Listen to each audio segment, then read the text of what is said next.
வணக்கம் நண்பர்களே.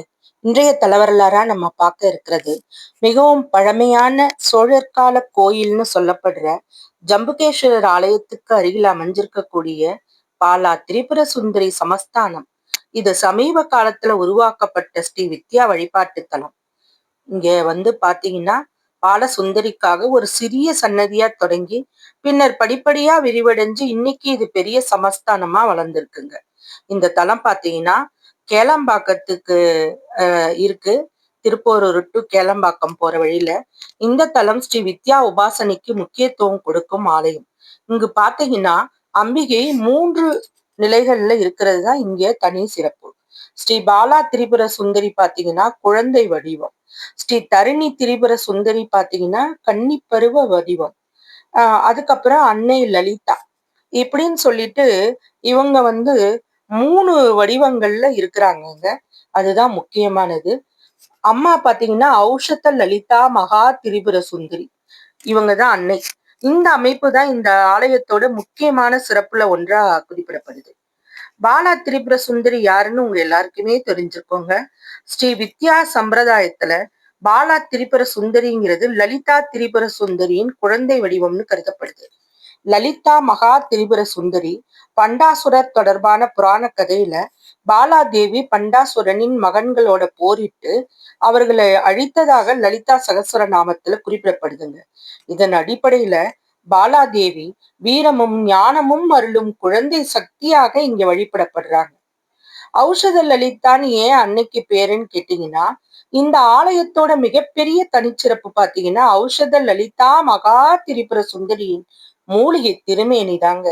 ஆலய தகவலின்படி இந்த திருமேனியில பல்வேறு மூலிகைகள், மரப்பட்டைகள், வேர்கள் மற்றும் மூலிகை கலவைகளை கொண்டு தான் அம்மாவை உருவாக்கப்பட்டதா கூறப்படுதுங்க. இந்த பானலிங்கம் இதுல பாத்தீங்கன்னா பானலிங்கங்கள், சால கிராமங்கள், நவரத்தினங்கள் போன்ற புனித பொருட்களும் இணைக்கப்பட்டிருக்கிறதாக தெரிவிக்கிறாங்க. அதனாலதான் இங்க இருக்கிற அம்மாள் மூலிகை அம்மாள் இல்லைன்னா ஔஷத லலிதா அப்படிங்கிற சிறப்பு பெயரால அழைக்கப்படுறாங்க. இந்த தலத்தோர மற்றொரு முக்கிய அம்சம் என்னன்னு பாத்தீங்கன்னா ஸ்ரீ சக்கரம் மற்றும் மகாமேரு. ஆலய தகவலின்படி ஸ்ரீ சக்கரம் இங்கு பிரதிஷ்டை செய்யப்பட்டு ஸ்ரீ வித்யா வழிபாட்டு முறைகள்ல நவராவரண பூஜைகள் உள்ளிட்ட வழிபாடுகள் நடைபெறுதுங்க. இங்க வேப்ப மரத்தால செய்யப்பட்ட மகாமேரு இங்க இருப்பதாகவும் குறிப்பிடப்படுது.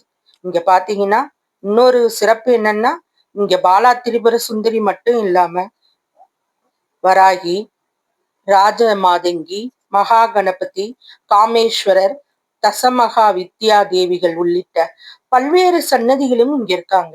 ஆலயம் காலப்போக்கில விரிவடைஞ்சு பல்வேறு ஸ்ரீ வித்யா தேவதைகளுக்கான தனி சன்னதிகளை கொண்ட பெரிய ஆன்மீக மையமா இங்க வளர்ந்துருக்குங்க. இந்த ஆலயத்தோட அதிகாரப்பூர்வ தகவலின்படி 2024 தசமகா வித்யா சன்னதிகளுக்கான கும்பாபிஷேகமும் நடைபெற்றிருக்குங்க. பழமையான ஜம்புகேஸ்வரர் ஆலயம் அமைஞ்சிருக்கிற செம்பாக்க தலத்துல ஸ்ரீ வித்யா உபாசனையின் சிறப்புமிக்க தலமா இந்த அம்மா விளங்குறாங்க. ஸ்ரீ பாலா திரிபுர சுந்தரி சமஸ்தானம் குழந்தை பாலா, அப்புறம் பாத்தீங்கன்னா கன்னி பருவம் தருணி, அன்னை லலிதான்னு 3 வடிவங்கள்ல சக்தியை தரிசிக்க முடியறதுதான் இந்த தலத்தோட தனி சிறப்பு. இந்த ஆலயத்தோட துல்லியமான ஸ்தாபன வரலாறுன்னு பாத்தீங்கன்னா 1892 என்னமோ சொல்றாங்கங்க. அது எனக்கு சரியா தெரியல. இது சமீப காலத்துல உருவாகி விரிவடைந்த ஸ்ரீ வித்யா தலம், பழமையான கோயில்லாம் இல்லைங்க. ஆனா இந்த கோவில்ல பாத்தீங்கன்னா அம்மாவுக்கு நிறைய செய்யறாங்க.